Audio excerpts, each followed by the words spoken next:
On that stuffy Thursday afternoon, everything seemed to be going as usual in Lucia's house. The radio playing softly in the kitchen, the broom leaning in the corner, clothes drying on the line. She had no idea that her life was about to turn upside down. That's when Davy, an 11-year-old boy, came running through the backyard, almost tripping over the rags and hiding behind the washing machine as if he were fleeing a nightmare. His face sweaty, his knees scraped, his eyes wide with fear. There was no doubt. He was terrified. Lucia was startled, but it was enough to see the boy's condition to understand that this was no joke.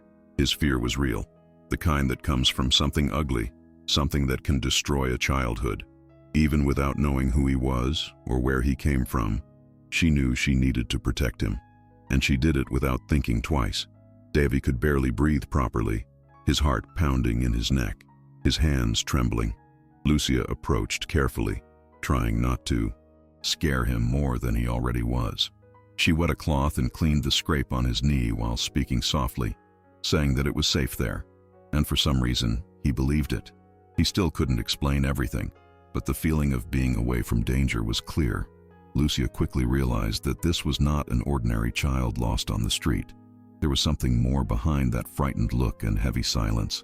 When she offered bread and butter and a glass of water, he ate slowly, as if he still expected something bad to happen. In her head, the fear was different. What if she was doing something wrong by taking that boy in?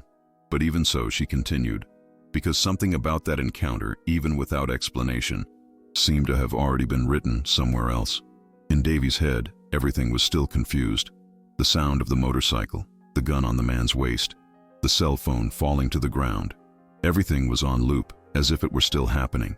What he felt was not just fear. It was that feeling of abandonment that only those who have felt it can explain. He knew that Veronica didn't really like him, but he didn't imagine that she would tell him to walk alone on that day. Lucia quickly realized that the boy was more than just scared. He was distrustful of the world. When she asked if he wanted to call someone, he just lowered his eyes and said that the cell phone had been left behind. It was as if he was accepting that no one would come after him. And Lucia, even without knowing where she got so much courage, decided that she would take care of him there, at least until he wanted to leave. She had already seen up close what happens when no one cares. While Davy rested in one of the rooms of the house, Lucia sat in the kitchen with an empty glass in her hands, trying to understand what was happening. The house was silent, but her heart was not. She thought about calling the police, but fear spoke louder. What if they thought she was hiding the boy on purpose? What if they thought she was involved? Simple people like her already start losing when they try to explain themselves. She had already seen this happen in the neighborhood. People being accused without a chance to defend themselves. And there was still the way he looked at her, as if asking, without saying anything, not to be sent away. It was a look that Lucia knew very well, because she had looked in the mirror with that same look other times in her life. And it was there in that hot and cramped kitchen that she decided that she wasn't going to let that boy go so easily. The room was simple, with a narrow bed, a small window, and the smell of laundry detergent in the air. Davy was lying on his side, still in his sneakers with his eyes open and fixed on a point on the wall. He wasn't thinking about sleeping. He was thinking about everything that could have happened if he hadn't run. The image of the man with the gun, the voice muffled by the helmet, it all seemed to be stuck to his body. When Lucia entered slowly, he didn't even move. She sat on the edge of the bed and tried to start a conversation. She asked if he lived nearby, if he had told anyone. The answers were short, drawn out, until she asked about his mother, and he just said, "She died." He didn't cry. He didn't make a scene. He just blurted out the sentence as if he had been carrying it for a long time. And at that moment, Lucia understood that that boy was not just the victim of a robbery. There was something much deeper going on there. Lucia tried not to invade his space, but the concern was inevitable. There was something in that silence that hurt. He wasn't rebellious. He wasn't rude. He just seemed exhausted, as if he had lived more than any boy his age should live. When she asked if anyone was looking for him, he replied with an, "I don't know," that hurt her like a slap. That wasn't normal. A child his age, in a panic, and no one missed him. No messages, no calls. When she mentioned his stepmother's name, Davy responded with a firm look. "She told me to go alone today. That was it." It was all she needed to hear to feel that coldness in her stomach. It wasn't just a coincidence. It wasn't just a delay. It was a choice. Someone decided to leave that boy vulnerable on the street, and that changed everything. She didn't say anything at the time. She got up slowly, went to the bathroom cabinet, and got a first aid kit. She knelt beside the bed, asked him to take off his sneakers, and calmly took care of the wound. She applied alcohol, put on gauze. Davy didn't complain, didn't cry. He just took deep breaths, trying to hold everything inside. When she finished, Lucia threw the trash away and said in a firm but calm way, "You can stay here today. Tomorrow we'll see what to do." And he nodded. She explained that she would be working in the morning, but would be back after lunch, that there was food in the fridge, that the house key would be on top of the fridge, but that he should only use it if it was very urgent. She asked above all that he not open the door for anyone, and he only replied with a quiet, "Okay," as if that was already more security than he had had in days. When Lucia lay down on the living room sofa that night, she couldn't relax. The TV was on, but she didn't even see what was on. Her eyes went from the door to the hallway all the time. Had she done the right thing? Had she made a mistake? Was she getting involved in something bigger than she could handle? But what hammered the most was that question that wouldn't leave her head. Why wasn't anyone looking for that boy? It didn't make sense. A boy that size, alone, robbed, and no one shows up. She thought about the stepmother. She thought about the way Davy spoke about her. She thought about the phrase he said with that hard look. "She told me to go alone." That stuck to her like a warning. Something was wrong, and if it really was something serious, she was there with the right boy, at the right time. She just didn't know how much it would cost. The next day, the sun hadn't even come up properly when Lucia woke up. Her feet ached from the previous shift, but her head was the heaviest. She went straight to the kitchen, made coffee, spread butter on the bread, and put everything on the table. She went to the room slowly, pushed the door carefully, and saw that Davy was still sleeping. Wrapped in the blanket, his face partially hidden, he seemed calmer than the day before. She didn't want to wake him up. She took a sheet of notebook paper, wrote with the blue pen, "There's lunch in the fridge. I'll be back after noon. Please don't open the door for anyone." She left the note on the table, looked at the bedroom door once more, and left. But, on the way to the bus stop, the thought hammered. What if he goes out again? What if someone notices? It was like carrying a secret that was too hot in her pocket. At the hospital, her body went into automatic mode. White uniform, badge on her chest, cleaning bucket in her hand. But Lucia's head wasn't there. Every time the reception radio called a security guard, she froze. Every time she saw someone in uniform in the hallway, her heart raced. She was scared, not of having done something wrong, but of not being able to protect Davy until the end. When her cell phone vibrated in her pocket, she ran to the bathroom. It was a message from an unknown number with Davy's photo and the question, "Do you know this child?" She didn't answer. She deleted the message, took a deep breath, looked at herself in the mirror, and tried to continue the day. But the paranoia was growing. Every look seemed like a judgment. Every side conversation seemed to be about her. She knew she was on a countdown, and at any moment, everything could turn. During her shift break, Lucia sat in the cafeteria with Tanya, an old colleague. They had shared that time for years. Lukewarm coffee, stale bread, and idle chatter. But that day, Lucia barely opened her mouth. Tanya noticed the difference right away. "Is everything okay?" Lucia replied automatically, "I'm just tired." But Tanya continued, "Did you see in the newspaper? The boy who disappeared. A colleague said they saw him around here, near our neighborhood." Lucia feigned surprise, tried to seem uninformed, but her body betrayed her tension. Her hand held the plastic cup so tightly that it almost crumpled. "They said he's hiding in someone's house." Lucia looked away. Tanya, unaware of anything, continued, "If that's true, that person should turn him in right away. They're going to get into trouble." Lucia just nodded, but her head was screaming. She left the hospital at her limit, her uniform sticking to her sweaty body and her heart heavy. The bus was late, the sun was already strong, and it felt like time was against her. When she arrived on her street, she saw her neighbor Nelson sweeping the sidewalk with his little radio on his shoulder. "Good morning, Lucia." He was the kind of man who knew everyone's life. I saw you arriving late yesterday, huh? Extra hours? She forced a smile. Busy day. But then he blurted out, and that boy who showed up there? He disappeared, right? Was he really your nephew? Lucia froze for a second. He came to spend a few days, but he's already gone. Nelson nodded, but with an expression that didn't hide his suspicion. Ah, I see. And he went back to sweeping as if marking his territory with his gaze. She went in and locked the gate right away. As soon as she closed the door, she ran to the room. Davy was on the floor, drawing in his notebook, distracted. When he saw her expression, he dropped everything. Did something happen? She closed the door firmly. We have a problem. And she explained what the neighbor had said. Davy's eyes widened, fear taking over again. Do you think he knows? I think he suspects, and people who suspect talk. She asked him not to walk around the house anymore as if he were alone. If they knock on the door, you hide. No answering, no going to the window. Davy nodded. And at that moment, they both knew. They were no longer just hiding, but actually starting to run. The tension increased even more when, at the end of the street, a man appeared standing next to a motorcycle. Cap, dark jacket, cell phone in hand. Lucia had never seen that face around there. The man kept staring at the houses, fiddling with his cell phone, looking again. She tried to ignore it, but the cold feeling in her stomach wouldn't let her. She went to the room, called Davy. There's a guy outside. I've never seen him around here. He's on a motorcycle. Davy tried to peek, but she held his arm. Stay here. Wait. She went back to the living room, peeked through the crack in the window.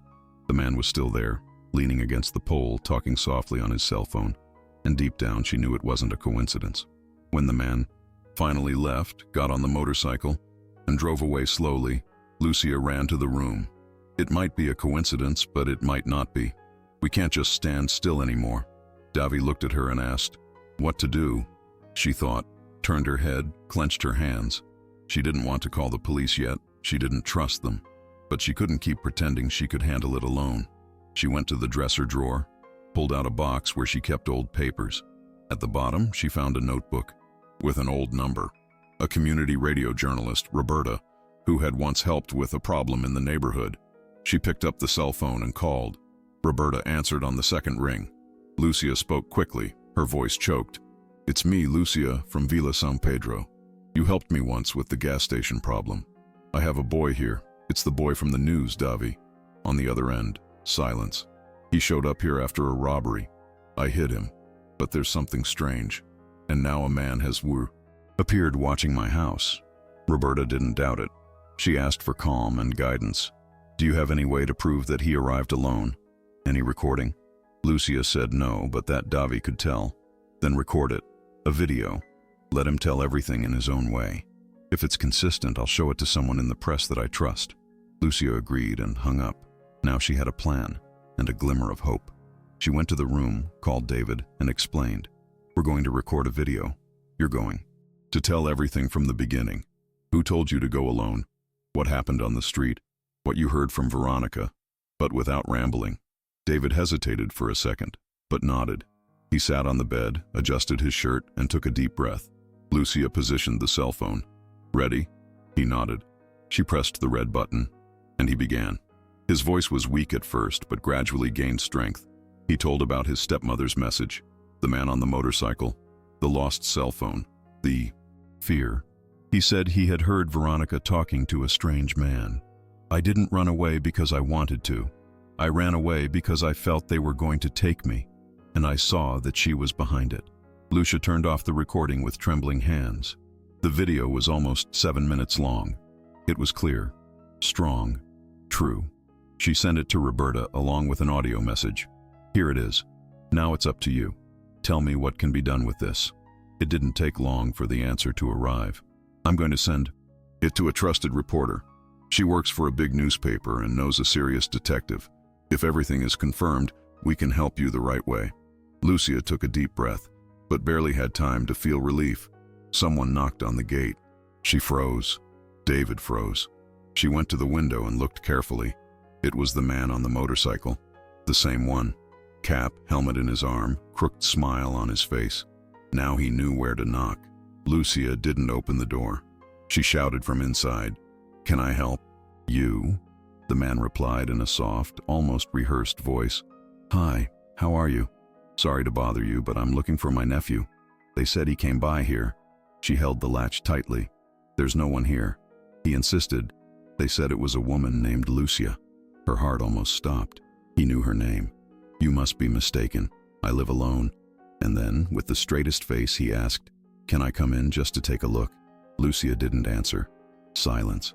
The man stood still for a few seconds, then started the motorcycle. But he didn't leave right away. He reversed slowly, like someone marking the territory, and stayed there in front, watching. When he finally left, Lucia ran to the room. David was pale. "It's him, I'm sure. It's the guy on the motorcycle, the same one from the assault." She picked up the cell phone and called Roberta again. "He came here, said he was the boy's uncle. He knew my name. He's watching my house." Roberta replied without hesitation. "I've already passed the video to the reporter." She showed it to the detective. "They're starting to look at this differently. But you need to get out of there now."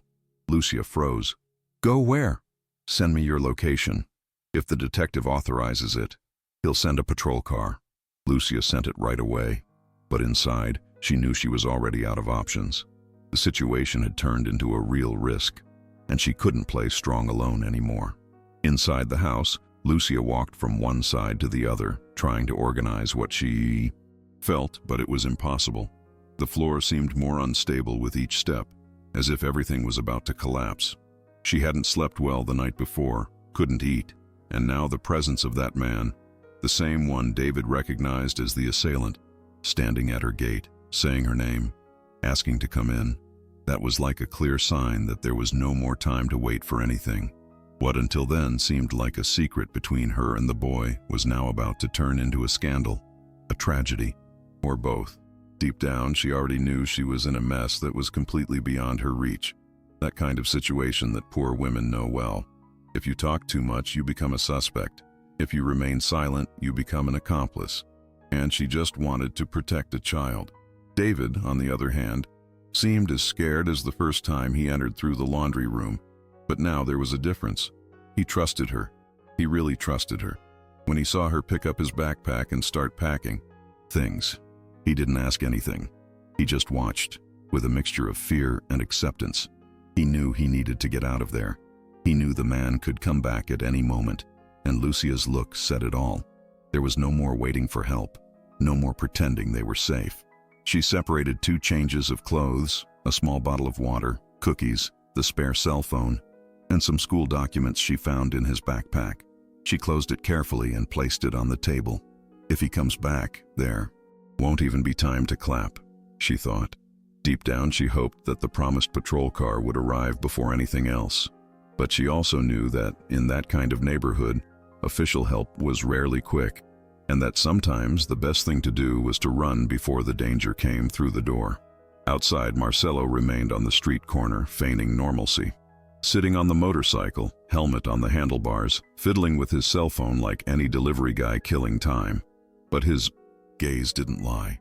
He watched every movement, every shadow behind the curtains. He was sure the boy was there. He didn't need confirmation. He knew the pattern. Simple house, locked gate, clothes on the line. A suspicious woman who didn't want to open the door. Everything matched what Veronica had described. The problem is that now things were starting to get out of hand. The plan was simple. Scare the boy, give his father a fright, then disappear with everything and split the money. But the kid escaped and, apparently, had someone helping him. Marcelo hated when things got out of control. He called Veronica and sent a short message. "He's here, but the woman wouldn't let me in." She replied almost immediately, "Keep an eye on him. Don't touch him. We've risked too much already. He's going to talk. It's a matter of time. So speed up whatever you have to speed up, but do it right." Marcelo read the message, deleted it immediately, and stayed there, waiting. He knew he couldn't force his way in. If that woman called the police, it would all be over. But he also couldn't let the boy escape again. So he kept watch, waiting for the right moment. The kind of wait that requires the patience of an experienced criminal. One who knows that sometimes all it takes is for the victim to let their guard down for 2 minutes for everything to fall apart. But what he didn't know was that in that house, no one slept with their guard down anymore. Not the cleaning lady, nor the 11-year-old boy who now understood better than anyone how cruel the world could be, even to those who just wanted to go from school to home. Inside the house, Lucia tried to keep her reasoning working, even with the fear gnawing inside. She picked up her cell phone again and sent another message to Roberta. "I'm leaving, going to the terminal. Tell the detective to meet me there." It was no longer a matter of waiting for a patrol car. It was time to act, and fast. She ran to the gate and called Soze, the neighbor across the street who did odd jobs with an old combi van, one of those that look like they're going to fall apart on the curve. "Soze, I need a ride urgently." The man, a little deaf, came slowly, not understanding anything. "Are you moving?" She didn't explain much. "Take me to the North Zone terminal, I'll pay now. Double." Soze looked at her, then at the boy with a backpack on his back coming out the back door. "That's your nephew, right?" She confirmed with a nod, holding her breath in her chest. "Okay." He opened the side of the combi. Lucia pushed Davi inside, climbed in after him, and slammed the door shut. Marcelo, from the corner, only had time to see the combi driving away. He tried to start the motorcycle, but it didn't start the first time. He cursed, tried again. When he managed to start it, the combi had already turned the corner. Lucia looked back the whole time, holding the boy's backpack with one hand and her own knee with the other, as if she could hold fate with her fingers. Davy didn't say a word during the journey, but his body trembled slightly, as if he knew that now everything was at stake. They both knew. They were running from something they didn't even know how to explain properly, but they were sure it was too dangerous to stand still and wait for it to happen. The terminal was not a destination. It was a chance to breathe before the next choice. The journey took just over 20 minutes, but for Lucia it felt like an eternity. Each corner turned, each red light was a test for her nerves. She was afraid to see the motorcycle suddenly appear in the combi's rearview mirror. She was afraid she wasn't doing the right thing. She was afraid she wouldn't be able to protect the boy. But more than anything, she was afraid it would be too late. When they arrived at the terminal, they got out quickly. Lucia thanked Soze and went straight into the boarding area with Davi. Inside, it was crowded. People with suitcases, people running, announcements on the loudspeakers, street vendors. And this chaos was, in a way, a relief. Mixed in with the crowd, they attracted less attention. They sat on the back benches, near one of the platforms. Lucia had her back to the entrance, her eyes scanning everything that was happening around her. The cell phone vibrated. Message from Roberta. "The delegate is going there in disguise. He'll talk to you directly. Hold on a little longer." Lucia showed the screen to Davy. He just shook his head as if he understood but didn't relax. His body seemed smaller on that bench. The backpack on his lap, his shoulders hunched, his eyes fixed on the floor. She put her hand over his. "It will pass, Davy. It will be all right." But even she wasn't sure of that. The only certainty was that there was no going back. Not after the video, not after that man's visit. Now everything was in motion, and either they kept walking, or they would be swallowed by everything that was coming from behind. And something told her that what was coming was big and coming fast. Meanwhile, Marcelo cut through the city along the main avenue, trying to catch up with the combi that was already far away. He had already received the message from Veronica saying that the situation was on the edge, that the boy could be recording things, that a complaint could be on the way. And now he had let the two escape right in his face. That was unforgivable. The anger made the motorcycle go faster, almost jumping over speed bumps. Marcelo wasn't just a guy hired for a service. He was in up to his neck. And he knew that if he fell, Veronica would disappear and he would be left alone with the blame. The combination was explosive. More than ever, he needed to find the boy before the police did. And inside his head, everything started to get mixed up. He remembered the promise of money, the ease with which everything seemed resolved at the beginning, the way Veronica involved him. A compliment here, a hidden kiss there, a promise of the future. And now he was chasing after a child on the run. And with each traffic light, with each patrol car that crossed him, sweat ran down his back. It was no longer just a coup that had gone wrong. It was a web of lies where everyone had something to lose, including him. And the worst thing, the feeling that time was running out, that if he didn't find the boy soon, he would have nothing left to explain. At the terminal, time seemed to move differently. Lucia barely blinked, and every movement caught her attention. A man talking loudly on his cell phone. A woman pushing a red suitcase. A teenager who passed by looking too much. Everything seemed suspicious. Everything seemed like a possible mistake. Davi remained silent. Since they arrived there, he hasn't said a word. He just looked at the floor, as if he was trying to disappear. But Lucia knew that this was more than fear. It was a mixture of guilt and confusion. A boy who saw evil up close, but who still didn't know how to protect himself from it. She squeezed his hand. "I'm here." It was all she could say, and maybe it was all he needed to hear. Outside, an unmarked police car passed slowly by the entrance to the terminal. A man in a light dress shirt and a badge in his pocket got out of the passenger seat, looked around, and entered through the side door. His eyes scanned the space until they stopped at Lucia. He approached calmly, without attracting attention. When he got close, he said softly, "I'm Detective Vilela. Are you Lucia?" She nodded. "We need to talk, but first, is the boy okay?" She looked at Davi, who was now staring at her with more lively eyes than before. "Yes, he is. He's with me." The delegate nodded. "Then let's take care of this." Lucia was instructed to follow the detective to the side parking lot, where an unmarked car awaited them. The three of them got in, her, Davi, and the detective, and they drove off in silence. The air conditioning contrasted with the heat outside, but no one seemed to pay attention to it. Davi shrank into the back seat, holding the backpack in his lap as if it were a shield. Lucia remained firm, but inside she was a whirlwind. The detective, serious and professional, drove with focus. After a few minutes, he spoke. "The video you sent reached us. It was enough to convince many serious people that this is bigger than it seems." Lucia nodded. "I didn't know what to do. I just saw him, entering the house desperate, and I protected him," the detective replied without taking his eyes off the road. "It was the right thing to do. And now it's our turn." Davi looked up through the rearview mirror. For the first time in a long time, it seemed like someone was going to solve it without having to run away.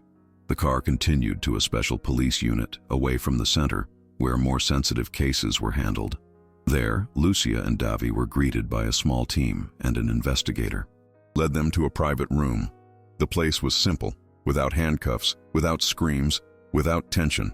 There was hot coffee, a light wooden table, and a recorder on top.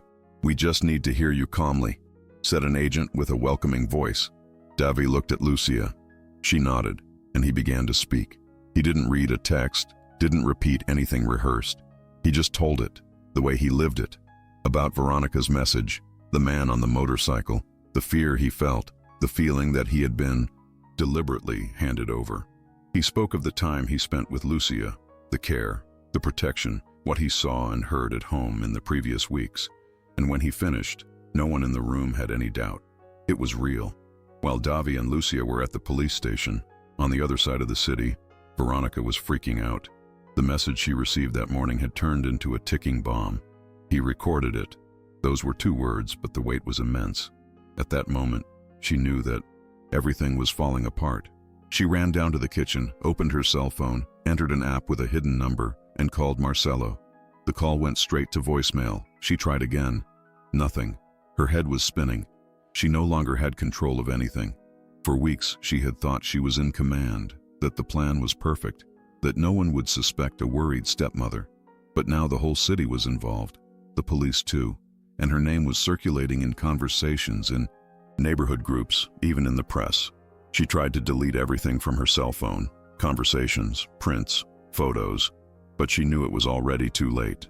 People who watch soap operas think you can erase evidence as if life were a delete button, but real life is cruel to those who think they are too smart. When the doorbell rang, she froze. The sound of the doorbell echoed through the empty house like a gunshot. She went down slowly, her feet cold. Upon opening the door, she was face with 2 men. One of them showed his badge. "Detective Vilela, can we talk?" She tried to maintain her composure. "About what?" The answer came dryly. "About the disappearance of your stepson." She still tried to buy time, saying that her husband wasn't there, that she didn't know anything. But the detective was direct. "Would you mind showing us your notebook?" She hesitated. "It's my husband's. I don't even touch it." The other agent replied without changing his tone. "You went upstairs with it in your hand less than 20 minutes ago." That's it. The house of cards was beginning to fall, one card at a time. Upstairs, Veronica handed over the notebook with trembling hands. The detective sat in the office chair, turned on the device, and began opening the folders as if he knew exactly what he was looking for. It didn't take long to find the hidden folder with the generic name, Travel Photos. Inside, images of her with Marcelo, screenshots of WhatsApp conversations, proof of bank transfers, and one photo in particular that caught his attention. The two of them inside the car laughing, she in sunglasses, he in a cap. The date on the image was 3 weeks before the disappearance. The detective simply turned the screen and asked, "Do you know what this is?" Veronica was silent. She wanted to lie, invent, say it was old, that it was a montage, but her face already said it all. Sweat ran down her temples, and her breathing became short. "You have the right to remain silent, but the sooner we know the truth, the better for you." She still attempted one last gasp of a lie. "It's not what it seems." But no one there believed it. The detective sighed and signaled to the agent beside him. "Mrs. Veronica Amaral, you are under arrest on suspicion of involvement in the disappearance of the minor Davi Amaral." The words fell like a hammer. She tried to justify, to beg, to say it was just a scare, that she didn't want to hurt anyone. But the damage was already done. She was taken out the front door of the house, handcuffed, covered with a coat, trying to hide her face. Neighbors' cameras filmed it. Cell phones took photos. Rodrigo, who was arriving from the police station at that moment, stopped the car in the middle of the street when he saw the scene. "What's happening?" he asked, astonished. The detective simply replied firmly, "Now you will know the whole truth." Rodrigo didn't understand anything in the first few seconds. He only saw his wife being led away in handcuffs with a dejected face and disheveled hair, while neighbors whispered and filmed. He got out of the car slowly, in silence, trying to piece things together in his own head. When the detective approached and began to explain, the words hit him like slaps. Direct involvement, attempted to fake a kidnapping, participation of a third party identified as Marcelo Santana, financial motivation. Rodrigo didn't react. He just listened. After a while, he shook his head, took a wow, stepped back, and sat on the step of the porch. The world was spinning. The woman who slept next to him, who he thought was taking care of his son, was involved in the child's disappearance. He remembered the message she sent to Davi that morning, the first piece out of place. He remembered her insistence that he go alone. He remembered the coldness with which she acted in the following days. The pieces fit together. He got up with effort, went into the house, went straight to the office, and opened her notebook. Now, with the detective beside him, everything was authorized. With each click, more evidence appeared. Deleted but recoverable conversations, call logs, recent deletion attempts. Rodrigo read everything with a blank face. When he finished, he closed the notebook and said only, "I want my son." The detective replied, "He is safe. He is with Lucia, the woman who took him in." Rodrigo didn't know who Lucia was, but he felt a deep relief to hear that Davi was okay. "Can I see him?" The detective nodded. "We'll organize it. But first you need to breathe, because from now on, nothing will be the same." Hours later, Davi and Rodrigo reunited in a private room at the police station. Lucia was there too, sitting in a corner, watching from afar. Rodrigo entered slowly, his face more aged than a few days ago. When he saw his son, he stopped for a moment, as if he needed a few seconds to believe it. Davi got up slowly, and the two looked at each other for a time that seemed longer than it was. Then, Rodrigo knelt down, opened his arms, and Davi went to him. There was no beautiful speech, no rehearsed discourse. There was a hug, one of those that squeeze the soul. Rodrigo said, with a faltering voice, "I'm sorry, son. I should have protected you." Davi replied, with his head resting on his shoulder, "I tried to warn you, and that was it." It was not a time for explanations. It was time to start over. Lucia watched the scene with a lump in her throat. She knew that. In some way, she had been part of the salvation of that boy. The detective thanked her personally for what she did. He said that her attitude was fundamental. Rodrigo also thanked her. He looked into her eyes and said, "If it weren't for you, I don't know what would have happened." Lucia nodded, not knowing what to say. She was exhausted, but for the first time in days, she felt she could breathe. That same night, Lucia returned home alone. The silence was different now. It was no longer that. Silence of fear, of persecution, of not knowing what was going to happen. It was a tired silence, full of everything she had experienced in the last few days. She closed the door calmly, leaned her back against it, and took a deep breath. For the first time since Davy ran in through the service area, she was alone and alive.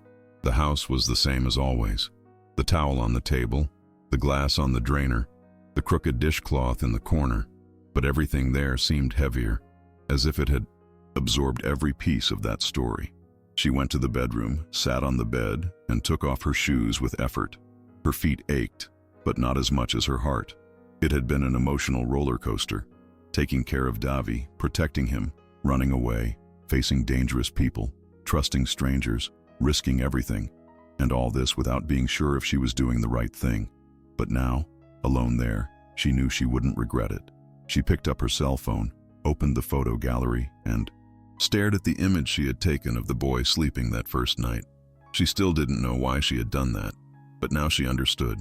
It was to remind herself that in the midst of chaos, there was still instinct, care, love. That image was not of a victim.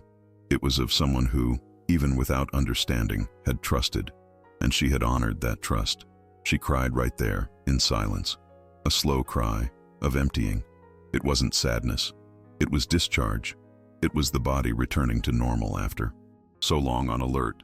And when she finally lay down, sleep came heavy. For the first time in days, she slept without fear of what might knock on the gate.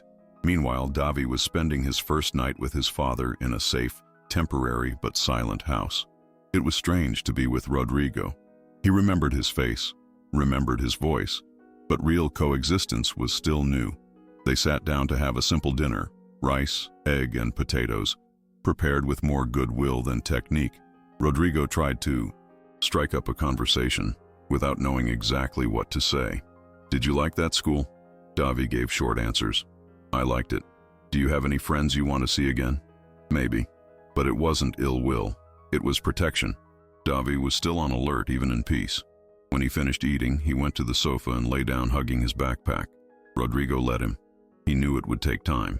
What mattered was that he was there, safe, not hurt, not missing. And he, the father, had a lot to learn. Not about fatherhood, that would come with time, but about listening. Because that's what Davy needed now. Someone who wouldn't order, wouldn't distrust, wouldn't betray. Just listen. Rodrigo spent the night awake, watching his son sleep with his face half hidden by his backpack. He thought about everything he had ignored. About the times Davy tried to give signals and he didn't see them. About how much he blindly trusted Veronica. And more than that, he thought about how much he had distanced himself from his own son out of convenience, out of tiredness, out of thinking that children sort themselves out. Now he saw how wrong he was. In the morning, he made coffee with milk, grilled bread, and called his son with affection. "There's food ready. Eat when you want." And he went back to sit on the sofa, leaving the remote control next to him. Small gestures, but full of meaning. The road would be long, but he was willing to walk every step. Outside the story, the repercussion was enormous. The video recorded by Davy was released by a newspaper in the capital, along with the article that Roberta helped produce. In a few minutes, it began to circulate through social networks, neighborhood groups, news sites. The story of an ordinary woman who took in a boy fleeing a kidnapping and helped dismantle an attempted crime orchestrated from inside his own house became a headline. Some doubted it, some called it an exaggeration, some said it was all a setup, but most were moved. The boy's speech in the video, the way he described the fear and loneliness, touched people who had never stopped to think that violence doesn't always come from outside. Sometimes it lives inside the house. Lucia, without knowing any of this, had her name released as the woman who saved Davy. She refused interviews, refused money, refused any kind of fame. She said she just wanted to go back to her routine. "I didn't do anything special. I just took care of him as if he were my own." But the messages started to arrive. On her cell phone, notes left on the gate, flowers on top of the bench on the sidewalk, people who said thank you, people who said you reminded me of my mother, people who said thank goodness there are people like you. And she, who never wanted the spotlight, now carried the recognition as a kind of relief. For the first time in her life, feeling that she was seen not as the cleaning lady, not as the one who lives on the last street of the village, but as someone who made a difference. And that, no matter how much she denied it, also stirred her heart. The following week, Lucia received an unexpected visit. It was Rodrigo, alone, in a simple t-shirt, holding a bag with 2 plastic containers. "I made lunch to thank you. Can I come in?" She was surprised but opened the gate. They sat at the kitchen table like old friends. He took the rice, beans, and chicken out of the bag and said, "It's not much, but it's from the heart." They ate slowly, in silence. There wasn't much to say. Everything had already been said with actions. After coffee, Rodrigo pulled an envelope from his pocket. "This is from Davi. He wanted to write to you." It was a simple letter, written in round handwriting, full of erasures. It said things like, "Thank you for taking care of me, for believing in me, for not sending me away." Lucia read it with tears in her eyes, and at the end of the letter, a sentence, "You are my family too." She carefully put the paper away. Rodrigo stayed a little longer, then said goodbye. "Anything you need, call me." "Really?" She just nodded, and when he left, she closed the gate with a slight smile on her face. Not of relief, but of belonging. For the first time, she felt part of something bigger than her own loneliness. Life had returned to normal, yes, but she was no longer the same. She had learned that sometimes we change the course of other people's stories and our own, just by not turning our backs. In the days that followed, the routine settled down. Lucia returned to work at the hospital, but now she was seen with different eyes. The colleagues who barely exchanged words before now came with hugs, compliments, even coffee in hand. "You were too brave, woman," she replied with a shy smile. She didn't like to make a fuss, but inside, she knew she had done something important. She still walked down the street looking around. She still locked the gate twice before going to sleep. Fear doesn't disappear overnight, but it wasn't the same fear as before. It was a conscious care from someone who knows that danger exists, but also knows that she is not alone. Sometimes she received messages from Davi, an audio with "Hi Auntie, I'm eating pastel," a photo of him playing video games with his father, a note saying he got a good grade in school. Each little piece of news was like a seed that she planted and now saw growing, not out of vanity, but for meaning. Knowing that he was well gave her a peace she had never felt before. And on any given night, while washing the dishes with the radio on low, she stopped for a moment and looked out the window. She saw the empty backyard, the clothesline swaying in the wind, and she smiled. Because in that backyard, where one day a boy entered fleeing the world, now there was only good memories. And that was more than any happy ending. It was real life. It was proof that sometimes all someone needs is an open door, and someone on the other side, with the courage not to close it. Marcelo was arrested a week later in a cheap boarding house on the outskirts, where he was trying to hide with false documents. He was unrecognizable, unshaven, lost look, smell of fear impregnated. When approached by the police, he tried to run but was contained in a few seconds. At the police station, he didn't say much. He preferred silence. But the evidence already spoke for him. Messages with Veronica, bank transfers, prints, photos, and, mainly, Davy's testimony. The video in which the boy told everything in detail overturned any attempt at defense. Marcelo was indicted for attempted kidnapping, criminal association, and threats. Veronica, too. Both awaited trial in pre-trial detention. The case became a subject in legal circles, journalistic articles, debates on domestic violence, and the vulnerability of children in shared custody. Many wondered how a boy could live so much abandonment under everyone's nose. And that's when Davy's name gained strength, not as a symbol of victim, but as someone who, even so young, had the courage to run away, to tell, to resist. But the truth is that he only succeeded because someone, at the right time, was not afraid to open the door. At school, when he returned, Davy was greeted with hugs by some classmates, curious looks by others, and silence by a few who didn't know how to act. The principal called him for a quiet conversation, explained that he would have psychological support, that he could return in his own time. He thanked her. He felt ashamed of some things, but little by little he loosened up. He spent recess with a new group, playing ping pong or reading borrowed comics. He didn't talk much about what happened. When asked, he just said, "It's over." But deep down, he knew it wasn't over. He had transformed. The fear still appeared sometimes, in the form of a bad dream or cold sweat when he heard a motorcycle approaching. But now he had someone to talk to. Rodrigo picked him up every day without exception. Sometimes he was late, but he would call beforehand. They were learning to get to know each other again. And that, for Davy, was what mattered most. Having someone reliable, someone present, someone who doesn't disappear when things get difficult. He remained quiet, but now, when he spoke, it was with firmness. He knew what he had lived through, and even more, he knew what he never wanted to live through again. One afternoon, Rodrigo took him to Lucia's house. Davy didn't know they were going there. It was a surprise. When she opened the gate and saw him standing there, taller, with his hair cut and a new backpack on his back, she smiled in that way that only someone who cares knows how to smile. Davy ran to her and hugged her tightly. "I'm studying a lot," he said. "I can see that," she replied. The three of them sat in the area, with juice, cookies, and good conversation. Lucia spoke little, but observed a lot. She noticed how Davy was more relaxed, how his gaze was different. Rodrigo, too, less tense, more confident, with the posture of someone who was trying to get it right. They talked about the sessions with the psychologist, the art workshops at school, the travel plans for the holidays. "I want to see the sea," said Davy. Lucia replied, "You will." And at that moment, everything seemed simple, as if the world had gone full circle just to put them back in the same place. Stronger, more aware, more connected, not by chance, but by choice. After the visit, Lucia sat for a while in the chair on the porch, watching the end of the afternoon. She thought about everything that had happened, the turns that life takes, and how a simple gesture, opening the door to a frightened boy, had become something so big. It wasn't about heroism, it was about humanity, about seeing the other, about acting when many people prefer to turn their faces away.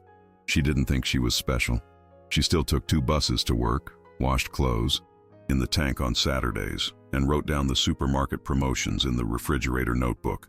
But now, when she looked in the mirror, she saw something more, a kind of silent dignity, a certainty that she had done what was right, even without guarantees. The neighborhood was still the same. The potholes in the street, the graffiti on the walls, the gossiping neighbors. But she walked through there with a different kind of step, a step that didn't apologize for existing, because now she knew she had left a mark, and no one could take that away. Rodrigo, in turn, was rediscovering fatherhood with more humble eyes. Every day he learned something new from his son, about patience, listening, presence. He had made serious mistakes, yes, but now he didn't want to compensate with gifts or promises. He wanted to build something real, from scratch. He took care of the house, made food, helped with homework. It was a fresh start, and Davy felt that. The fear still existed, but it was different. He had someone to turn to, and that made all the difference. Sometimes they spent hours playing video games or just watching TV side by side.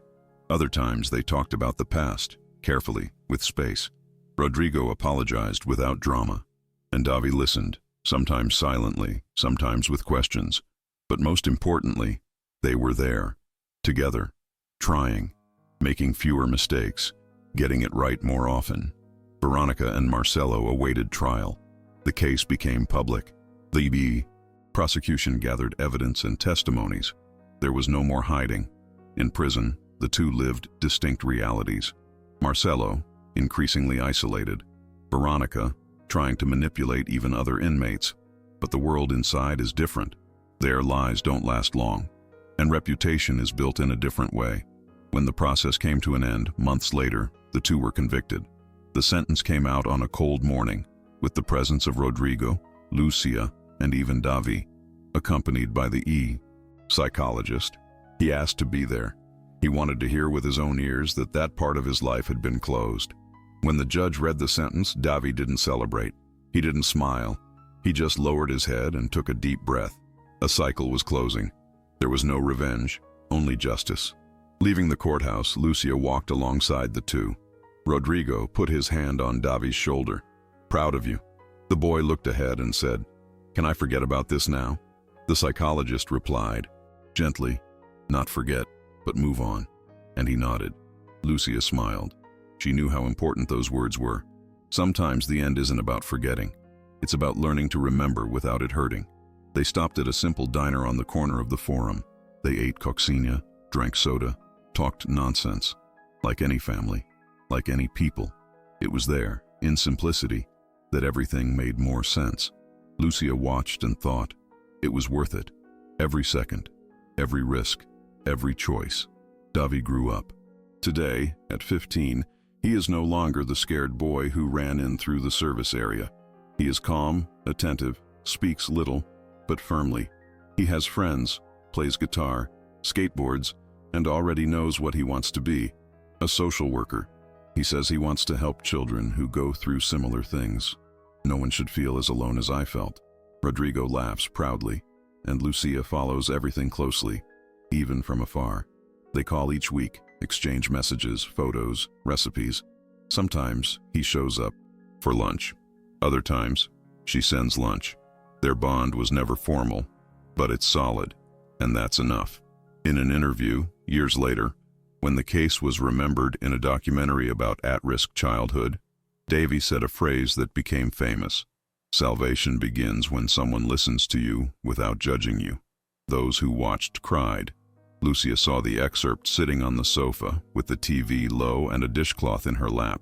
She smiled silently. She didn't need anything more. She didn't need fame, or a medal or a statue. She just needed the certainty that she did the right thing. And she had that. Because in the end, it all started with an open door, and a heart willing not to pretend it didn't see. And sometimes, that's all the world needs to change the course of an entire life.